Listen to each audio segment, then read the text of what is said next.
Olá pessoal, tudo bem? Sejam bem-vindos mais uma vez ao estudo do livro Holacracia, aqui no projeto Linha por Linha, onde eu faço um estudo de algum livro que eu nunca li na vida. Então, vou ler com vocês aqui o livro Holacracia. No vídeo passado eu já fiz o capítulo 1, fiz a leitura do capítulo 1, fiz as anotações do capítulo 1, e agora eu vou começar a fazer a leitura do capítulo 2 junto com vocês, tá bom? Então, vamos lá, já vamos começar. Eu vou fazer, antes da leitura do capítulo 1, do capítulo 2, eu vou fazer um resumo, vou passar, na verdade, pelo resumo que a gente fez aqui no vídeo 1, para a gente ficar tudo na mesma página aqui, para iniciar esse capítulo 2, tá? Então a gente vai ficar ainda na parte 1, a parte 1 tem 2 ou 3 capítulos. Deixa eu me ver aqui certinho, mas eu acho que são 3 capítulos. Isso mesmo, são 3 capítulos, que é Evolução em Ação, o que é Holacracia. É para ele contextualizar o porquê que surgiu, quando surgiu e como surgiu o método, né, o sistema de gestão que ele chama de Holacracia aqui. Então aqui no capítulo 1, o que a gente viu? O conceito de tensão, que pelo que eu entendi, né, pelo que a gente comentou e entendeu no vídeo passado, é um conceito que ele vem para basear depois o que vai acontecer, para eliminar essas tensões aqui que acontecem, que são alguns problemas a serem resolvidos, oportunidades para serem aproveitadas. É uma distância entre a realidade e o potencial percebido. Tá? As empresas, ele entende que tem que ser evolucionárias e não evoluídas simplesmente porque uma empresa evoluída, ela está num certo patamar, mas ela precisa ser evolucionária para evoluir ainda mais. E para isso ela precisa se adaptar, aprender, integrar. Ele faz uma analogia com o sistema operacional, da cultura organizacional. Então, ele diz aqui que o upgrade do sistema operacional é você pegar a cultura e fazer uma modificação na cultura. E que esse sistema operacional, ele é invisível aos funcionários de uma empresa, assim como é invisível para quem está utilizando um computador, né? Apesar de a gente utilizar o sistema operacional Windows ou o sistema operacional Android ou iOS, isso fica invisível para nós. Nós, na verdade, utilizamos os programas em cima desse sistema, né? Então, é por isso que ele faz essa analogia da cultura com o sistema operacional. E aqui ele coloca que a holacracia é uma tecnologia social para governar e operar uma empresa, é um conjunto de regras. Então, nos elementos, ele coloca que existem 4 elementos aqui principais. A Constituição, que são as regras do jogo. Uma nova maneira de estruturar os papéis e as esferas. Aqui ele fala de esferas, são esferas menores dentro da organização que têm domínio sobre algum ponto específico, sobre alguma área específica, e ele tem autonomia dentro da empresa para fazer as suas decisões, para, enfim, fazer as modificações que ele achar necessário. Mas tem outras esferas maiores que englobam as menores, tá? Isso foi o que eu entendi de tudo que eu já pesquisei sobre. O novo processo de tomada de decisão e novo processo de reuniões para realizar trabalhos em conjunto, fazer a sincronia que ele chama aqui, tá? Então isso aqui foi o que a gente viu no capítulo 1. Eu coloquei aqui algumas observações, uma aqui do David Allen, que foi quem fez o prefácio do livro, que a gente fez a leitura também no vídeo passado, que ele fala que 5 anos de implementação em uma empresa pequena, tá? Sendo realizada pelo próprio dono. Essa foi uma observação minha diante do que ele contou no prefácio. Ele conta lá que ele começou a fazer a implantação da holacracia dentro da empresa dele, que é uma empresa pequena, e que ele já estava há 3 anos fazendo essa implantação, mas ele previa mais 2 pelo menos para conseguir concluir. Então eu coloquei essa observação para a gente justamente entender que aqui não é um estudo que a gente vai fazer uma leitura de um livro e já vai começar a fazer a implantação e que daqui a um mês já está tudo pronto na empresa. É algo demorado, porque vai mexer com a cultura da empresa, com os processos, com a liderança, então há muitas modificações a serem realizadas no contexto organizacional. E aqui eu coloquei uma frase do Dave Packard aqui, que ele fala: morrem mais empresas por indigestão do que de fome. E o meu entendimento em relação a isso é que, na verdade, muitas das empresas não vão à falência porque não tem clientes ou porque não tem o faturamento, mas sim porque eles não conseguem dar conta da demanda do mercado e aí começam a entregar produtos sem qualidade, serviços sem qualidade, e isso acaba causando a indigestão dentro da empresa e ela não consegue se sustentar, tá bom? Então isso daqui vem uma frase aqui justamente para a gente tentar colocar a holacracia como resolvedora de muitos problemas que ocorrem dentro das organizações hoje em dia. Bom, então agora vamos começar o capítulo 2. Eu vou colocar aqui uma caixinha do capítulo 2 aqui. O capítulo 2, ele chama Autoridade Distribuída.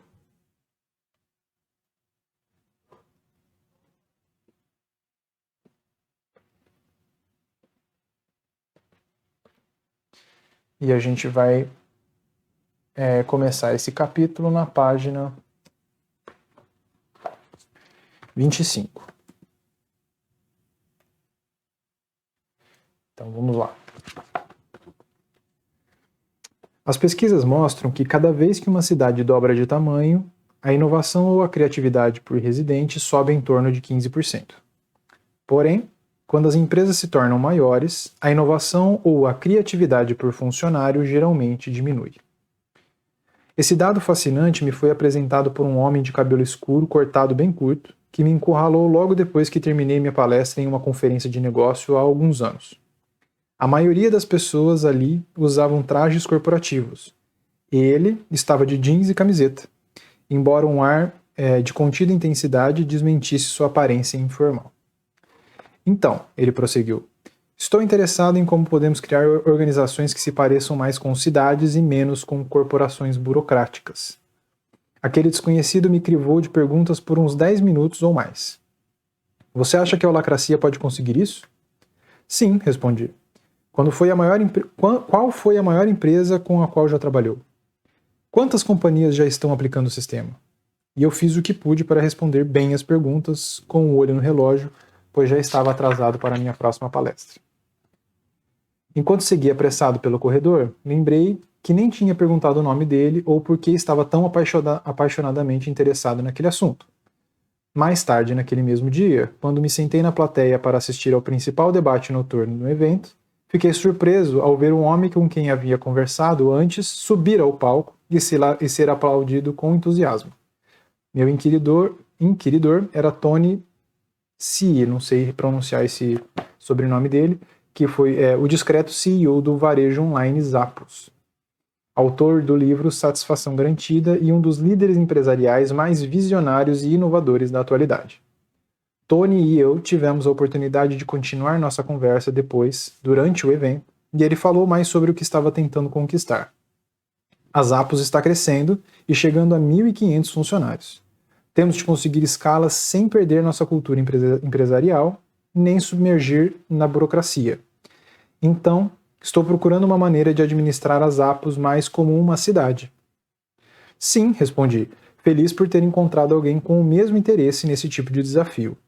Falamos sobre a diferença entre a organização burocrática de uma companhia e a auto-organização dos indivíduos em uma cidade. No ambiente urbano, as pessoas compartilham o espaço e os recursos localmente, aceitando os limites territoriais e as responsabilidades. Claro, existem as leis e os órgãos públicos que definem e reforçam essa legislação, mas as pessoas não têm chefes lhes dando ordens o tempo todo. Se os moradores de nossas cidades tivessem de esperar pela autorização de um chefe para tomar cada decisão, a cidade logo entraria em colapso. Todavia, em nossas empresas, está em ação um princípio organizacional bem diferente. Então aqui eu acho que cabe já alguma anotação, porque ele está colocando aqui uma comparação entre uma cidade e uma organização tradicional.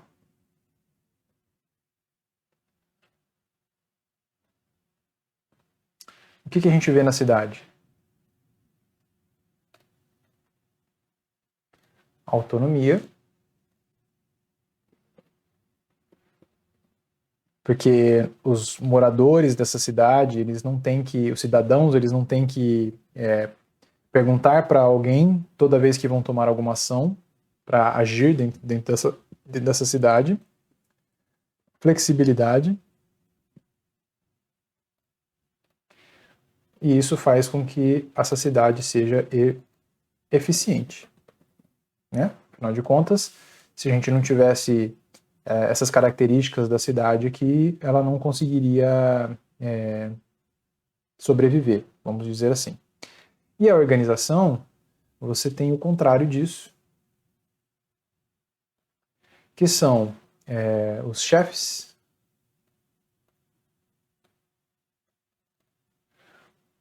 centralização de poder. Vou colocar a centralização de decisão, tá? Que é isso que eu entendi até agora, que existe uma centralização forte das decisões. E aí aqui engessamento. Então essas são as diferenças aqui, e eu achei legal ele querer trabalhar com essa analogia, né? Fazendo a analogia de uma empresa sendo uma cidade, porque de fato a gente tem regras na cidade, tem a legislação, mas todo indivíduo, todo morador, todo cidadão daquela cidade, ele é livre para fazer o que ele quiser sem pedir autorização de alguém. Então, acho que é isso que a gente está vendo até agora da proposta do Holacracia para uma organização, tá? E aí aqui a gente vai começar numa parte aqui do capítulo que chama, eu vou até colocar aqui embaixo,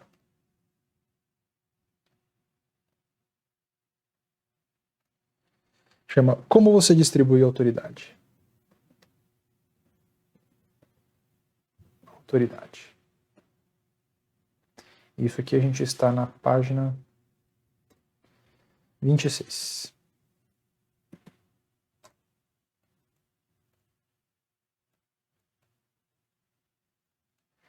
Então vamos lá. Como você distribui autoridade. A analogia de Tony aponta na direção de uma questão muito importante que enfrentei enquanto eu trabalhava para criar um sistema operacional organizacional mais ágil e receptivo. Como você capacita uma empresa a se auto-organizar com eficiência? Outra das minhas metáforas favoritas para aquilo que pretendo conseguir numa companhia é um sistema muito familiar para todos nós, o corpo humano. O miraculoso corpo humano funciona de maneira eficiente e eficaz sem um comando central de cima para baixo, mas com um sistema distribuído, uma rede de entidades autônomas, auto-organizadas, espalhadas pelo corpo todo.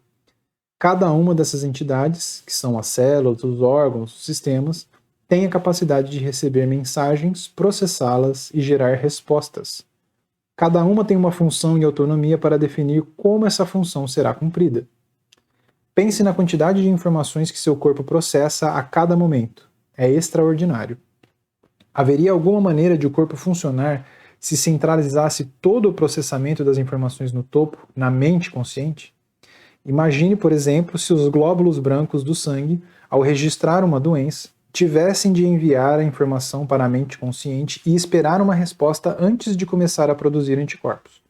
Ou se sua glândula suprarrenal, percebendo que você está diante de um perigo, tivesse que esperar você dar uma ordem antes de produzir adrenalina para suprir seu organismo com a energia necessária para lutar ou correr. Isso não iria funcionar bem de jeito nenhum.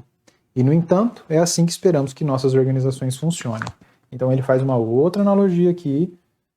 Eu vou colocar até aqui em cima, apesar disso estar dentro desse subitem aqui, falando aqui mais uma... colocando aqui o corpo humano como um comparativo. Tá?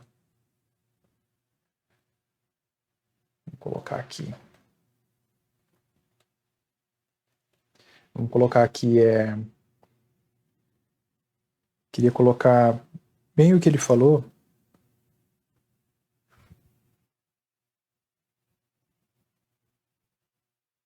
Aqui, autonomia. Autonomia a cidade também tem, né? Eu queria colocar algo diferente aqui. Ele tem um sistema distribuído, exato. Sistema distribuído, isso que eu queria colocar aqui.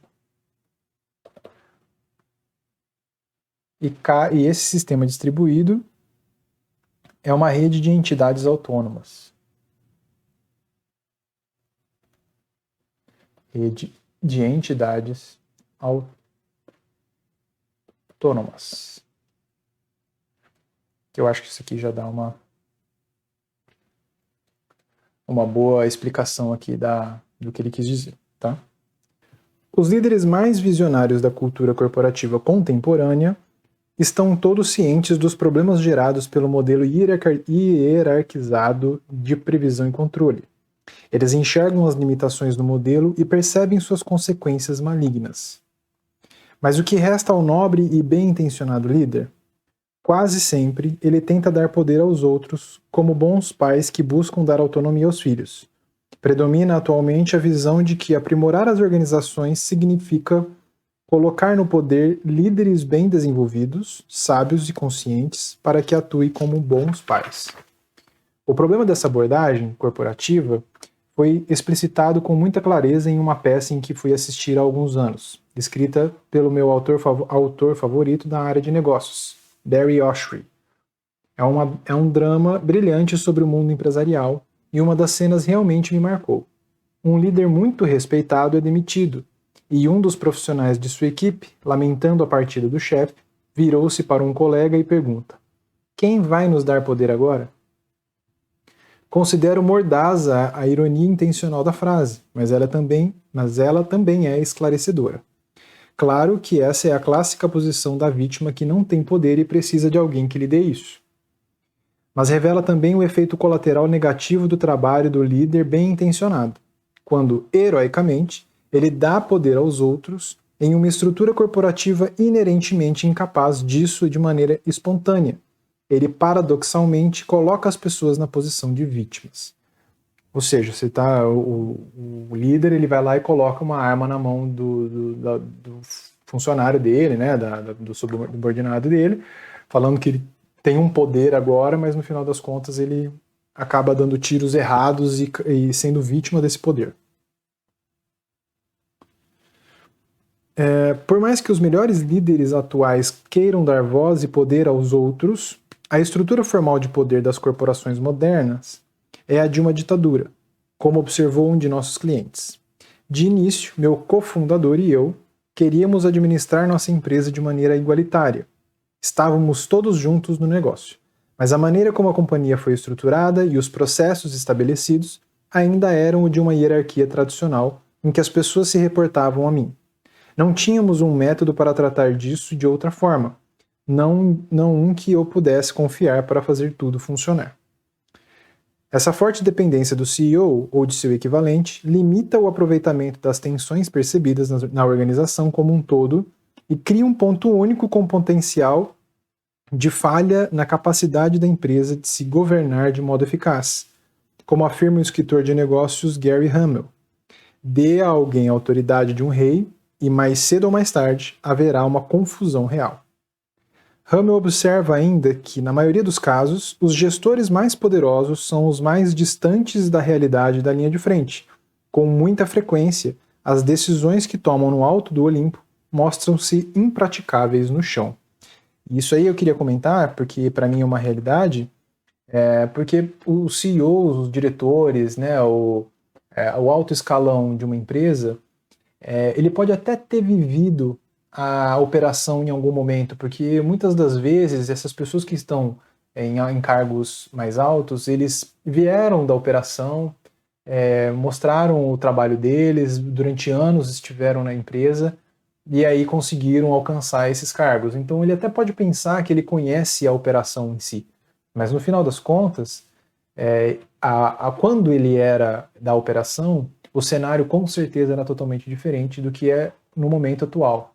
Então ele não viveu a operação do jeito que está a empresa dele neste momento. E aí, muitas das vezes, as operações que eles acreditam ser o ideal, as instruções que eles acreditam ser as ideais, elas não funcionam na prática, né? E aí é isso que ele está retratando aqui, porque quando você não tem a visão do que acontece lá na operação da sua empresa, é impossível você ser assertivo nas suas decisões, certo? Imagine você dar uma instrução para um RH ou até para uma área de negócios, achando que aconteceria alguma coisa ali positiva, e aí no final das contas muda-se até estrutura organizacional, tem que contratar mais gente, ou então demitir alguém, justamente porque aquela decisão tomada por aquela pessoa não era a visão correta do negócio, da operação dela, tá? Então isso acontece muito nas empresas. Um amigo meu me contou uma história que ilustra bem essa questão, sobre uma indústria que tinha contratado recentemente um novo CEO. E aí, no caso, é pior ainda, né? Porque aí uma pessoa nova contratada para um cargo desse, ele definitivamente não viveu a operação daquela empresa. Ansioso para dar o exemplo, o novo líder resolveu um dia descer ao chão da fábrica. Ali, viu um grupo de trabalhadores ocupados em seus postos, enquanto um sujeito estava apenas encostado na parede observando. O CEO marchou até o homem e perguntou: "Quanto é que você ganha?" Pego meio de surpresa, o cara respondeu: "Entre 200 e 300 dólares por semana." Então o CEO puxou a carteira do bolso, entregou-lhe 600 dólares e disse: "Aqui estão 2 semanas de pagamento, você está demitido." Enquanto o sujeito saía rapidamente do prédio, o CEO se virou para outros trabalhadores e declarou: "Não é assim que a gente se comporta aqui. Nesta fábrica, todo mundo se mantém ocupado." No trajeto de volta à sua sala, o CEO parou para perguntar a um dos atônitos trabalhadores o que era mesmo que aquele cara fazia na fábrica. A resposta: ele era só o entregador de pizza. Ou seja, né, então o cara não quis nem saber o que a pessoa fazia, demitiu um funcionário que nem era funcionário da fábrica. Esse é um exemplo bem humorado. Porém, com muita frequência, o resultado do poder autocrático não é nem um pouco risível, especialmente quando esse poder é exercido na área de domínio dos outros. O poder autocrático cria tensões, e aí, né, as tensões aqui que ele fala lá no primeiro capítulo, cria tensões que não podem de modo algum ser processadas com eficácia. O que devemos fazer para ir além do modelo de gestão autocrático e da necessidade de dar autonomia dentro de um sistema que não fortalece o poder dos funcionários? Como colher os benefícios da real autonomia, como ocorre nas cidades ou no nosso corpo, enquanto também atendemos à genuína necessidade de alinhamento e controle organizacional? Algumas empresas corajosamente abandonam a gestão convencional e tentam evitar uma estrutura explícita de poder, ou passam a utilizar um modelo com um mínimo de poder. Para dar certo até pode dar certo até determinado ponto, mas essa opção inclui um perigo insidioso. Quando não há uma estrutura explícita de poder, acaba surgindo outra implícita. De um jeito ou de outro, decisões precisam ser tomadas e expectativas devem ser estabelecidas, e as normas sociais continuarão a se desenvolver durante a realização dessas funções. As organizações que tentam abandonar a estrutura explícita de poder acabam com uma implícita que frequentemente é tão política e resistente a mudanças quanto a outra. Essa estrutura menos consciente talvez possa até ser mais eficaz do que a hierarquia convencional de gestão em alguns contextos, mas acho que podemos fazer muito melhor do que isso. Algumas pequenas startups de organizações sem fins lucrativos tentam administrar por consenso. Foi o que fiz no período inicial da minha empresa de software. Estava buscando uma abordagem que permitisse que todas as vozes fossem ouvidas. Então, parecia lógico dar a todos o direito de opinar na tomada de decisões. A realidade, no entanto, foi que não conseguimos tomar muitas decisões e ainda gastávamos todo o nosso tempo em reuniões em vez de trabalhando. Descobri que existe uma enorme diferença entre ter uma voz e ser capaz de realizar algo com ela, conseguindo realmente processar as percepções e efetuar mudanças significativas. O consenso não nos leva a isso. De fato, Tudo que resultou dessa abordagem foram longas e dolorosas reuniões, nas quais tentávamos fazer que todos vissem as coisas pelo mesmo ângulo. Isso não ajuda em nada, nem é saudável, e só piora conforme a organização cresce. Isso aqui é uma realidade muito forte, né? Para mim, ele tem toda a razão aqui, porque é comum você ver nas empresas 5, 6, 7 pessoas dentro de uma sala de reunião, todas, entre aspas, brigando para que a visão dela mesma seja aceita por todos, ou seja, existem 7 possíveis ângulos da mesma situação. E aí acaba se fazendo reuniões para definir as outras, para não chegar em lugar nenhum. Bom, às vezes até chega, mas com um custo mental e um custo, desgaste de tempo e de recursos muito grande. Então, quando você junta muita gente assim para fazer uma decisão consensual, é muito difícil chegar nesse consenso de forma que todos compreendam, entendam e aceitem aquela decisão e que seja boa para a empresa. Portanto, o consenso não ajuda de maneira nenhuma a ampliar a escala do negócio. É necessária uma quantidade tão impraticável de tempo e energia para chegar às decisões que, na maioria das vezes, o sistema acaba sendo ignorado. Com isso, as companhias estruturadas sobre o modelo de consenso enfrentam o mesmo tipo de problema das organizações sem hierarquia explícita. Mesmo quando se chega a um consenso, o resultado geralmente é uma decisão de grupo tão enfraquecida que fica difícil de mudá-la, deixando insatisfeitos os aspirantes à inovação, obrigados a continuar lidando com as estruturas antiquadas. Embora a abordagem baseada no consenso seja frequentemente motivada pelo desejo genuíno de reconhecer e valorizar mais a voz das pessoas, ela raramente é capaz de promover a auto-organização, de fato a garantir agilidade na empresa como um todo. Isso aqui, eu vou até colocar aqui, porque eu acho que é importante, tá? Eu entendo aqui, vou colocar uma observação, que o que ele quer dizer é que dar voz às pessoas é diferente de dar poder às pessoas. Tá? Porque, de fato, é interessante você ter o discurso de que todos têm voz ativa dentro da empresa. E as empresas colhem frutos disso, né? Afinal de contas, conseguem captar ideias e experiências de outras pessoas, de todas as pessoas da organização. Mas o fato é que quando você está com essa hierarquia muito densa, dificilmente essas ideias e ações e experiências, elas reverberam de uma forma positiva dentro da empresa e de uma forma ágil dentro da empresa. Muitas vezes demora muito para acontecer as coisas, justamente porque tudo tem que ser consensual e aí o consenso demora a acontecer. Tá? Então, isso é um problema constante que a gente vê. Quando uma organização pretende se tornar dinâmica e receptiva, não basta rejeitar inteiramente a autoridade autocrática. Na verdade, os indivíduos precisam ter o poder de responder às questões localmente, dentro do seu domínio ou atividade, sem ter que esperar pelo apoio ou pela permissão de algum líder que garanta o poder das equipes. Para ir além dos limites do empoderamento e da tirania do consenso, necessitamos de um sistema que dê poder a todos. E isso nos leva de volta àquela metáfora da cidade. Na verdade, na moderna sociedade civil como um todo. Como cidadão, você não solicita a um benevolente ditador que lhe dê poder para agir com autonomia. Na realidade, para começo de conversa, o contexto social ao seu redor é estruturado de modo a prevenir que os outros reivindiquem poder sobre você. Esta é a grande mudança proposta pela holacracia. O reconhecimento de que, quando a estrutura central de autoridade e os processos de uma organização asseguram que todos tenham e usem o poder e não permitem que ninguém, nem mesmo um líder, neutralize a autonomia dos outros, não há mais necessidade de que os líderes deem poder aos outros.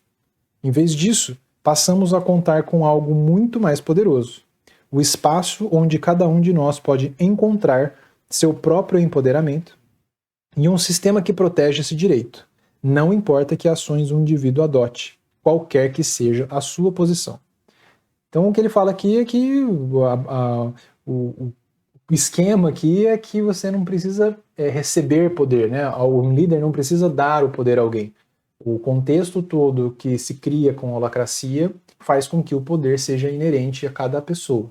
E justamente essa analogia que ele faz com os cidadãos de uma cidade, né? Você não precisa pedir permissão para alguém ou pedir para alguém te dar o poder de fazer tal atividade. Você simplesmente vai lá e faz.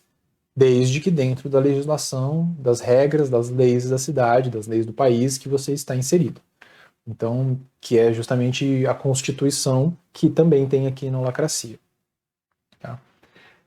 Então a gente vai passar aqui para uma outra parte que chama o poder está no processo. Eu vou colocar isso aqui, que isso aqui para mim é o grande resumo aqui desse capítulo, desse subcapítulo, né? E aí eu vou colocar aqui, o poder está no processo.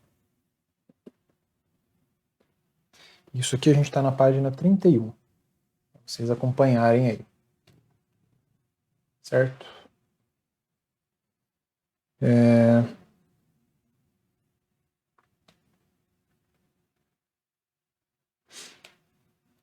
Vou até colocar mais uma observação aqui, ó.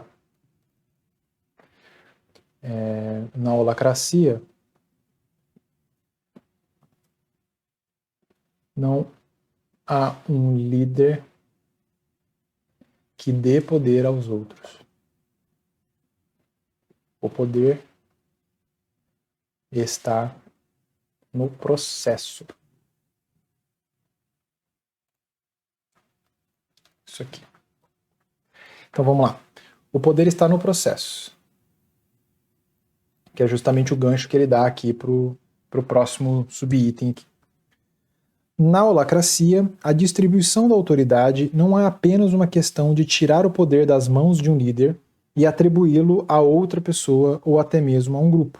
Em vez disso, o dono do poder deixa de ser ocupado por uma pessoa no topo da hierarquia e passa a ser parte do processo, definido em detalhes numa constituição escrita. A constituição da holacracia é um documento genérico e aplicável a qualquer organização que pretenda usar o método. Assim que é formalmente adotada, a Constituição passa a ser o livro de leis da empresa. As suas regras e seus processos reinam soberanos, triunfando até mesmo sobre a pessoa que adotou a Constituição. Que nem mesmo o presidente que adotou a Constituição. Exatamente como um Congresso que define leis baseadas na Constituição, que nem mesmo o presidente da República pode ignorar.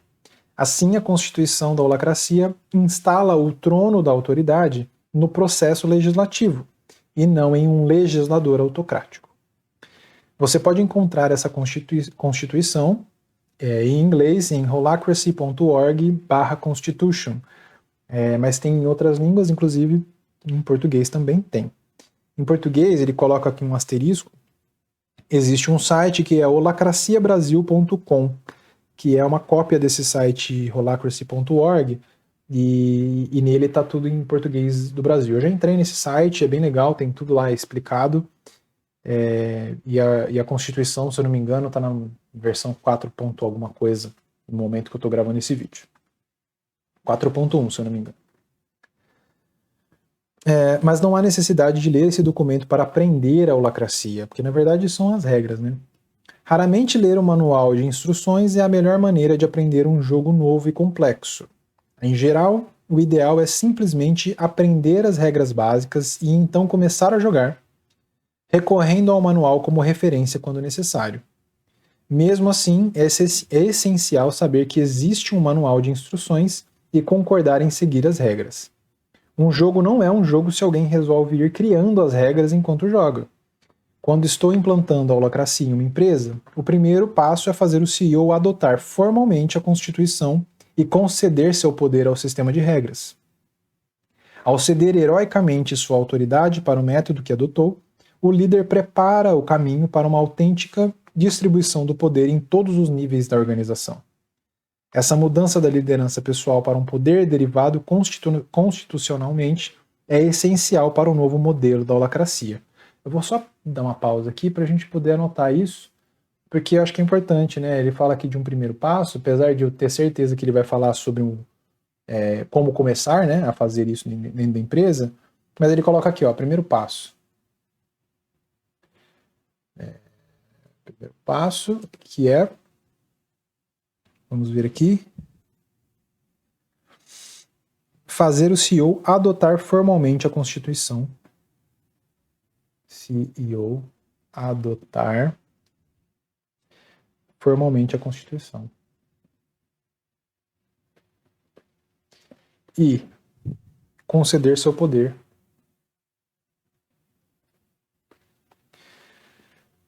ao sistema de regras.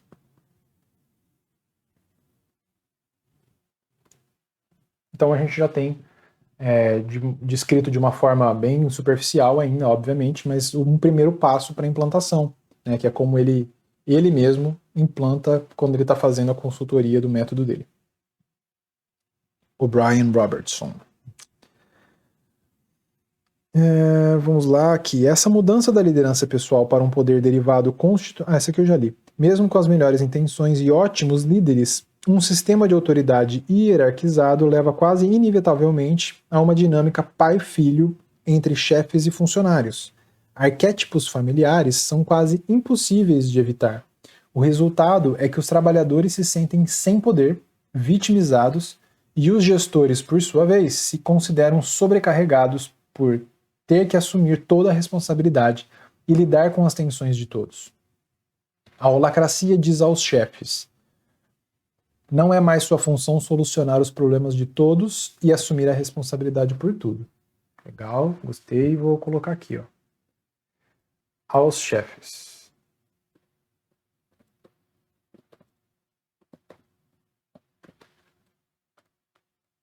Vamos colocar uma outra coisa aqui.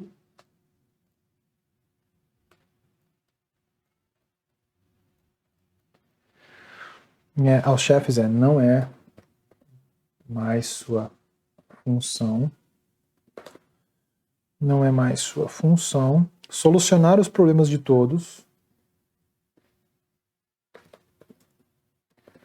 Problemas de todos. E assumir a responsabilidade por tudo.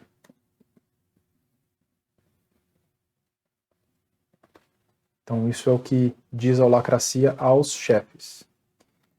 E aqui embaixo, que eu já vou ler aqui para vocês, que eu já vi, ele vai falar aos funcionários.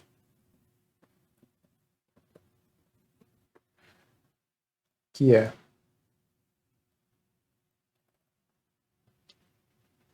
vocês têm a responsabilidade e a autoridade de lidar com suas próprias tensões. Ponto. Vocês têm a responsabilidade e a autoridade de lidar com suas próprias tensões. Então é uma mudança grande aí de paradigma, né? Essa simples mudança liberta todos os envolvidos na dinâmica pai-filho, tão profundamente enraizada na nossa cultura organizacional, e conduz a uma relação funcional entre adultos autônomos, capazes de se autogerir, cada um dos quais com o poder de se liderar em seu papel a serviço do propósito da empresa. Quando essa mudança ocorreu nas empresas com as quais trabalhei, foi como uma revelação e um desafio para todos os envolvidos. Os trabalhadores perceberam que não eram mais apenas empregados seguindo ordens. Eles passaram a ter de fato poder e autoridade, e consequentemente responsabilidade. Também não contavam mais com um chefe paternal para resolver seus problemas. Os gestores, por sua vez, sentiram-se liberados do peso da administração que tiveram de buscar um novo sentido, mas tiveram de buscar um novo sentido para o seu próprio valor e contribuição, modificando a maneira como estavam acostumados a usar e manter a autoridade. E aí, isso aqui é algo difícil, né? Você falar para um gestor que ele agora não vai ter mais autoridade sobre o todo ali da organização ou sobre a equipe que ele está gerindo, né? É difícil, mas também é difícil para o funcionário assumir a responsabilidade sem ter o apoio do líder dele para falar, eu posso ou não fazer isso daqui. Porque, teoricamente, você acaba responsabilizando o líder e não a você mesmo pelas suas ações.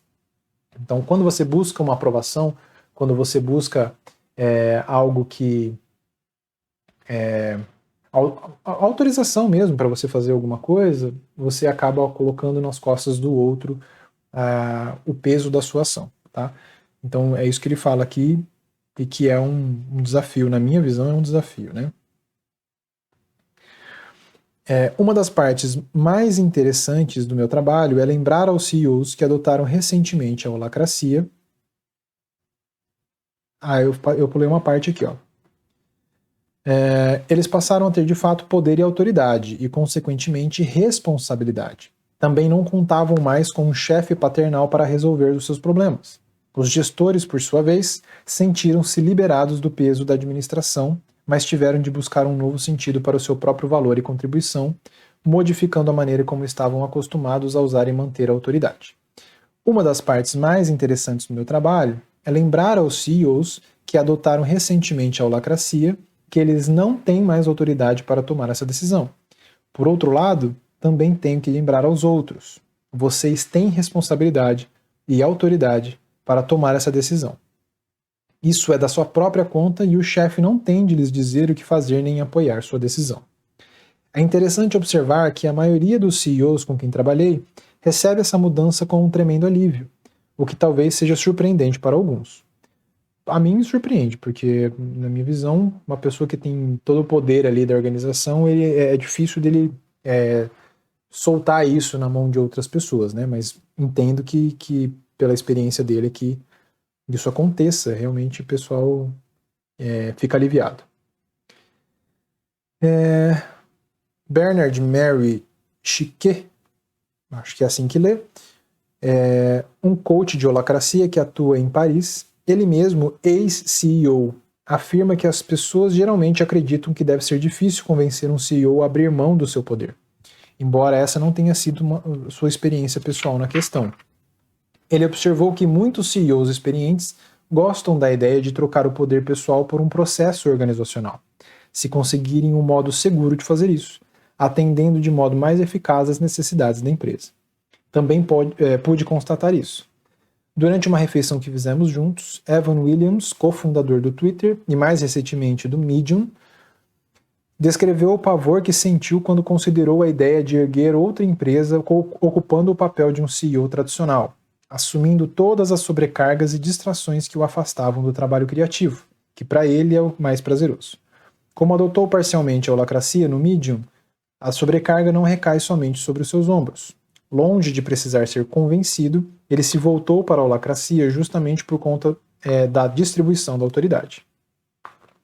Isso me deixa um ponto de atenção aqui, que era justamente algo que eu tinha de dúvida. Não sei vocês, mas eu tinha dúvida de se é possível você colocar esse método em alguma parte da empresa apenas, né? E aqui o cofundador do Twitter, né, que na verdade ele fez isso na empresa Medium, ele colocou parcialmente na empresa para funcionar. Então, vejo que há a possibilidade de fazer segmentado.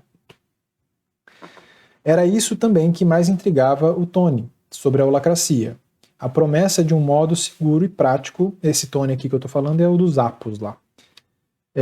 A promessa de um modo seguro e prático de distribuir poder e, dessa forma, promover a auto-organização por meio de um processo de governança constitucionalmente definido. Depois daquele primeiro encontro, Tony me convidou para conhecer sua empresa e decidiu adotar a holacracia em um pequeno departamento de sua empresa. Olha lá, que legal. Então dá para fazer segmentado por áreas, né? E até você colocar isso na empresa inteira, se for o caso. Esse projeto piloto foi tão bem sucedido que em 2013 ele disseminou o sistema por toda a organização. Fiquei emocionado, mas também um pouco apreensivo. Aquela seria de longe nossa maior adoção até então. Como a holacracia funcionaria em uma empresa com 1.500 empregados? Conseguiria gerar auto-organização e criar um ambiente colaborativo semelhante ao de uma cidade, como Tony estava buscando? Eu sabia que o sistema tinha potencial de fazer exatamente isso em suas empresas menores, por isso estava ansioso para vê-lo em ação em escala ampliada.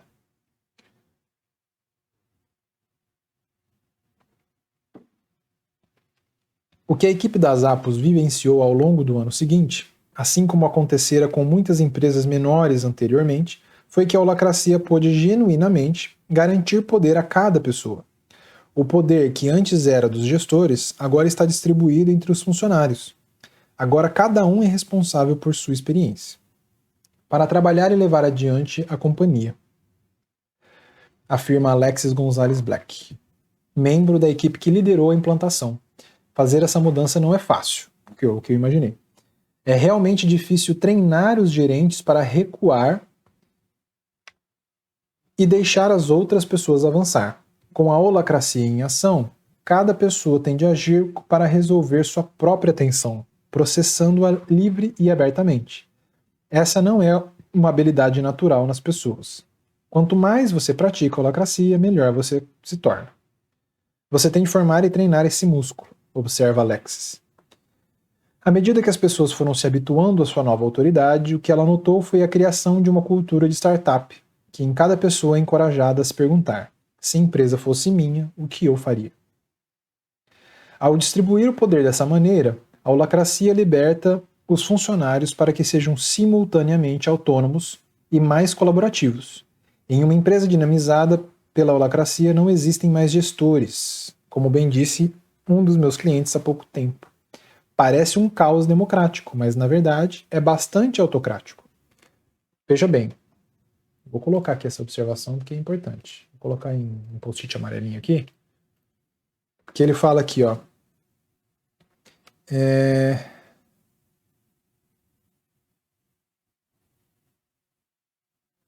Em uma empresa dinamizada,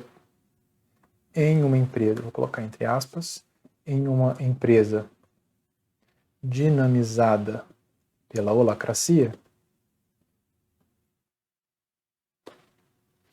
não existem mais gestores.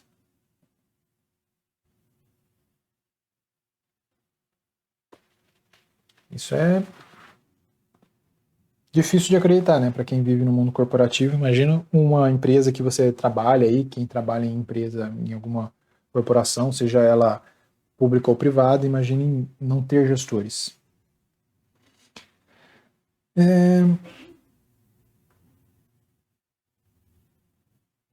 Com a autoridade definida e distribuída, ninguém mais tem de ficar dando voltas em torno de um assunto para conseguir adesão, nem forçar os outros para que vejam a questão pela mesma perspectiva.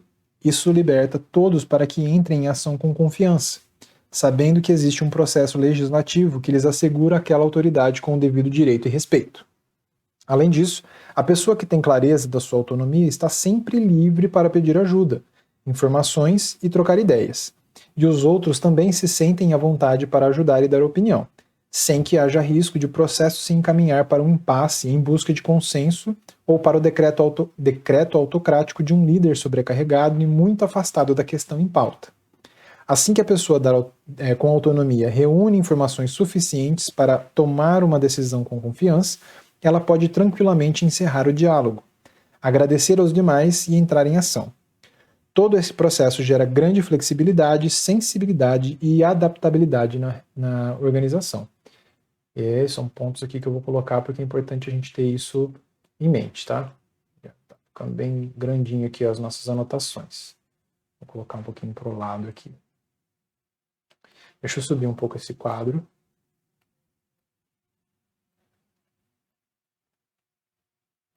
E aí eu vou colocar esse quadro um pouco mais extenso aqui para a gente não perder nada. Vamos ver, aqui ele coloca 3 questões, né?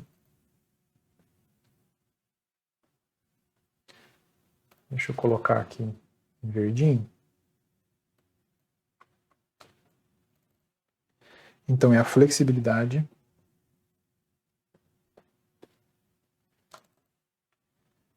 sensibilidade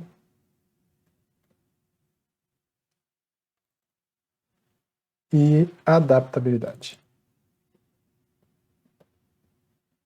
Por que eu coloco isso? Por que eu gosto de enfatizar isso? Porque você vai vendo a ligação, né? Se você ver aqui em cima, tem flexibilidade, tem autonomia, que faz todo sentido com o que ele está colocando mais para frente aqui no livro. Então, é sempre bom a gente dar uma olhada para ver se está fazendo sentido aquilo que ele está falando, tá? Aqui eu vou só dar uma organizada, só para não ficar tão extenso para baixo aqui. Aqui o meu comentário. E aqui eu vou colocar esses 3 post-itzinhos aqui em outra cor para ficar diferenciado aqui em azul. Tá? Porque são os conceitos que ele está colocando aqui que uma empresa consegue ter de benefício. A energia criativa dos antigos gestores também é liberada de maneira poderosa e surpreendente.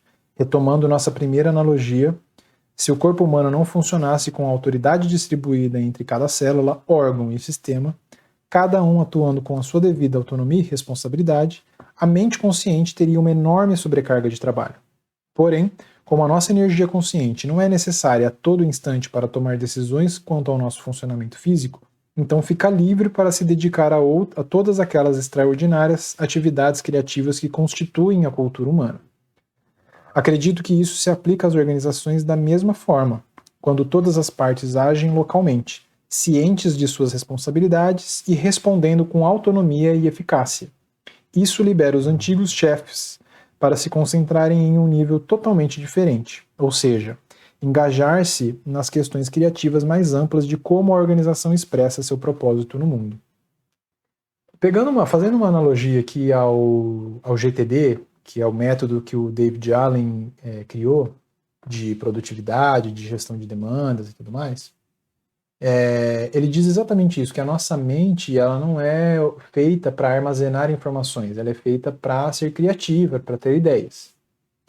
E tentando fazer uma junção das duas coisas aqui, uma organização ela tem que ser criativa como um todo, né? Ela tem que ser liberada daquela frição toda que existe da burocracia, para ao invés de cumprir processos burocráticos, ser criativo. Então, quanto mais rápido, mais ágil você toma as decisões dentro de uma empresa, quanto mais liberdade e flexibilidade você tem, mais tempo para ser criativo você vai ter. E a analogia do método GTD é exatamente essa. Se você ficar armazenando coisas na sua cabeça o tempo todo, você não deixa espaço para ser criativo. Você sempre está pensando que você pode estar esquecendo alguma coisa, que você vai precisar daquilo mais para frente, que será que eu estou deixando de fazer? E aí você deixa de ser a pessoa criativa que deveria para resolver os seus problemas, de forma rápida, eficiente e tudo mais. Tá? Então é só uma analogia que me veio à cabeça aqui, até pelo fato do David Allen também ter entendido o método da holacracia como uma possível abordagem para a empresa dele, e de fato ele fez essa implantação lá. A próxima parte aqui chama Apresentando a Governança. Mas, como a gente já está com um vídeo já de praticamente 1 hora, eu prefiro dar uma pausa, né, até para a gente não ficar com muita informação na cabeça em um mesmo momento. E eu vou fazer a continuação do capítulo 2 no próximo vídeo, tá? Então, eu vou colocar só aqui para a gente